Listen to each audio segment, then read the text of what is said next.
Hello friends, আমার channel simple English grammar চ্যানেলে আমার সকল স্টুডেন্ট এবং ফ্রেন্ডসদের আমি ওয়েলকাম জানাই। আজ আমি তোমাদের পাস্ট টেন্স বা সিম্পল পাস্ট ইনডেফিনিট টেন্স সম্পর্কে বলবো। তো সিম্পল পাস্ট বা পাস্ট ইনডেফিনিট টেন্স কাকে বলে? অতীতকালের কোনো ঘটনা বর্ণনা করতে আমরা পাস্ট ইনডেফিনিট বা সিম্পল পাস্ট টেন্সই ব্যবহার করব। যেমন কি লেখা থাকবে না, ধরো লেখা থাকলো পড়িলাম, পড়লাম বা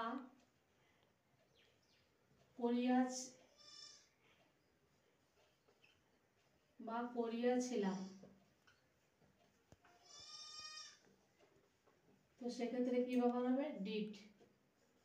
ডিড কি না, এটা হচ্ছে ডু ভার্ব এর পাস্ট ফর্ম।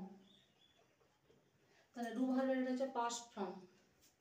এবার ধরো রইল যে সে গাড়ি কিনিল।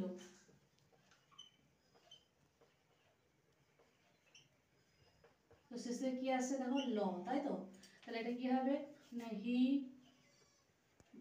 এনার ইংরেজি কি বাই, তাই তো? তাহলে বাইয়ের এর থার্ড ফর্ম হচ্ছে কি, বাইটা বট হবে, B O you G H T, বট, কার। শিশুটি একটি খেলনা চাইল। তো কি হবে সেক্ষেত্রে না, দ্য চাইল্ড, চাওয়ার ইংরেজি কি want, W A N T, তাই তো? তার সঙ্গে কি হবে, ওয়ান্টেড, এ টয়। তাহলে এখানে বট, এই যে টয়, এগুলো কোন ফর্ম ভার্বের?